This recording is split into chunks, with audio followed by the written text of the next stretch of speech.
Hi friends, good morning అందరికీ. ఇప్పుడైతే time వచ్చేసి అయితే 9 అవుతుంది. మా హస్బెండ్ అయితే వెళ్ళిపోయిండు సైట్కి. సో నేనైతే కూర్చొని అయితే ఇంట్లో మొన్న మార్కెట్లో క్యారెట్స్ అయితే తెచ్చినాం కదా, అయితే అవైతే దేంట్లో అయితే యూజ్ చేయలేదు. ఒక ఉప్మాలో ఆ రోజు అయితే ఒకటైతే యూజ్ చేసిన కదా, అయితే మిగతా అయితే ఆరిపోతున్నాయి అనమాట. ఎండకి ఇంకా ఇట్లా అయిపోతున్నాయి. సో మా హస్బెండ్కి అయితే స్వీట్స్ అయితే నచ్చదు. ఆయన తినా అన్నాడు, కాకపోతే చూద్దాం. తినా అంటాడు. ఫస్ట్ నాకంటే ఎక్కువ ఆయన తింటాడు.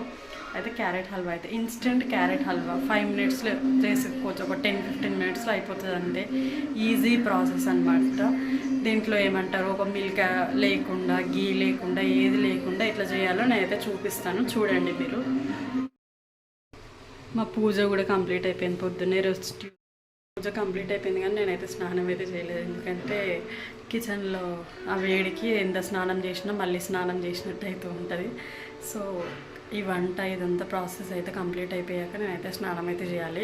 ఏం లేదు, ఇంకా పని అంతా అయిపోయింది. ఓన్లీ ఒక వంట ఒకటే ఉంది, ఇది కంప్లీట్ చేసేసుకుంటాను. ఈరోజు మా టిఫిన్ వచ్చేసి అయితే ఏం లేదు. నిన్న చేసిన చపాతీయే మిగిలితే అవే ఈరోజు మార్నింగ్ టిఫిన్ అయితే అయిపోయింది. ఒక 6 క్యారెట్స్ 7 ఉండే చిన్నవి. అవైతే ఫస్ట్ అయితే మంచిగా వాష్ చేసుకొని, పీల్ చేసుకొని అవసరం కూడా లేదు, మీకు నచ్చితే పీల్ చేసుకోండి, లేకపోతే లేదు. మంచిగా నీట్గా వాష్ చేసుకొని వాటి సైడ్స్ అనేవి కట్ చేసుకొని చిన్న పీసెస్ చేసుకొని చిన్న మిక్సీ జార్లో అయితే వేసుకొని కొంచెం సేపు ఇట్లా లైట్గా ఒక ఒక 5 ఎక్కువ బాగా పేస్ట్ అయ్యేంత వరకు కాకుండా కొంచెం ఇట్లా బరకగా కొంచెం ఇట్లా ఉంటే సరిపోతుంది అనమాట, కచ్చపచ్చగా. సో ఇది సేమ్ తురిమినట్టుగా ఇట్లా వస్తుంది అనమాట. యాక్చువల్లీ పెద్ద హోటల్లో కానీ క్యాటరింగ్ అక్కడైతే ఇట్లనే ఇదే ప్రాసెస్ ఫాలో అవుతారు. నార్మల్గా మనం ఇంట్లో చేస్తే మాత్రం దాన్ని కడిగి ఫస్ట్ పీల్ చేసి తర్వాత గీరడం అదంతా చేస్తాము. ఇదైతే ఈజీ అనమాట, 5 మినిట్స్లో అయిపోతుంది. ఇట్లా చేసుకొని అయితే ఫస్ట్ అయితే పక్కన పెట్టుకోవాలి.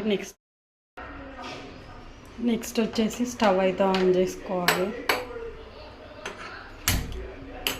ఒక ప్యాన్ అయితే పెట్టుకుందాం.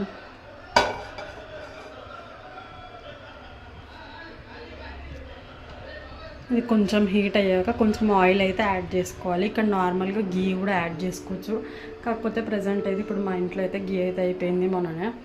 సో నేనైతే ఆయిల్ యాడ్ చేసి చేస్తున్నాను. అండ్ ఈ ప్రాసెస్ వచ్చేసి నేను చెప్పాను కదా, without ghee and without milk కాబట్టి. సో ఇప్పుడైతే మనమైతే ఆయిల్తో అయితే చేస్తున్నాం ఈ ప్రాసెస్. కొంచెం లైట్గా అయితే ఆయిల్ అయితే యాడ్ చేసిన, ఈ ఆయిల్ అయితే హీట్ ఎక్కింది. ఇప్పుడైతే మనమైతే ఈ క్యారెట్ అయితే వేసేసుకోవాలి.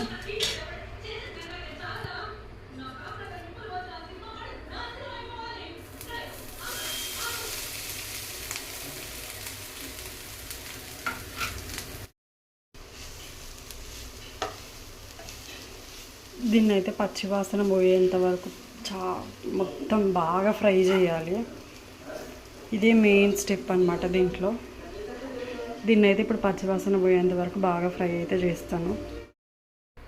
ఇది ఫ్రై చేసేటప్పుడైతే కలుపుతూ ఉండాలి, ఎందుకంటే అడుగంటే ఛాన్సెస్ ఉంటాయి.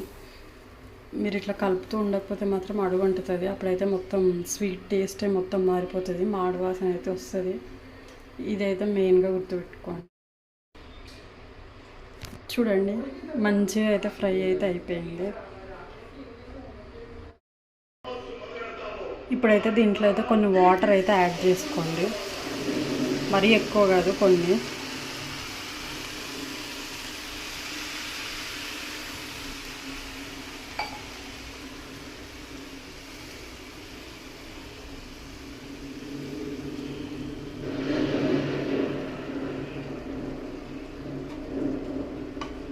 ఒక 5 మినిట్స్ అట్లా ఈ వాటర్లో అయితే కుక్ అవ్వనివ్వండి. అయితే మంచిగా అయితే బాయిల్ అవుతుంది. ఇప్పుడైతే షుగర్ అయితే యాడ్ చేసుకోవాలి. షుగర్ ఆర్ బెల్లం కూడా యాడ్ చేసుకోవచ్చు, అది మన ఇష్టము. నేనైతే ఒక 1/2 కప్ షుగర్ అయితే తీసుకుంటున్నాను. మీ టేస్ట్కి తగ్గట్టుగా మీరు తీసుకోండి. ఎక్కువ శాతం తక్కువే తీసుకోవడానికి ట్రై చేయండి, ఎందుకంటే ఆల్రెడీ క్యారెట్స్ కూడా కొంచెం దాంట్లో కూడా స్వీట్నెస్ ఉంటుంది కాబట్టి. మా ఆయన అయితే ఎక్కువ షుగర్ అయితే స్వీట్లు అవి ఎక్కువ అయితే తినడు. సో నేనైతే 1/2 కప్పే తీసుకుంటున్నాను. అయితే మనం ఫస్ట్ షుగర్ వేసినప్పుడు ఏమవుతుంది అంటే వాటర్ అనేది వస్తుంది అన్నమాట. సో ఆ వాటర్ అంతా పోయే వరకు షుగర్ మంచిగా దీని క్యారెట్ హల్వాకి మొత్తం పట్టేటట్టు మంచిగా ఫ్రై అవ్వాలన్నమాట. ఇప్పుడు చూడండి వాటర్ కానీ ఏదైతే ఉండదు ఈ కన్సిస్టెన్సీ వచ్చే వరకు అయితే కుక్ చేయాలి. ఇప్పుడైతే ఇంకైతే క్యారెట్ హల్వా అయితే రెడీ అయిపోయింది. ఇంకా సర్వ్ చేసుకొని అయితే వేడి వేడి క్యారెట్ హల్వా అయితే రెడీ అయిపోయింది. ఇంకా అయితే మేమైతే తినేస్తాము. ఈ వీడియో కనుక మీకు నచ్చినట్టయితే లైక్ చేయండి, షేర్ చేయండి. ఇంకా ఎవరైనా సబ్స్క్రైబ్ చేసుకునే వాళ్ళు ఎవరైనా ఉంటే మన ఛానల్ అయితే సబ్స్క్రైబ్ చేసుకోండి. Please support. అంతే వీడియో అయితే. Bye friends.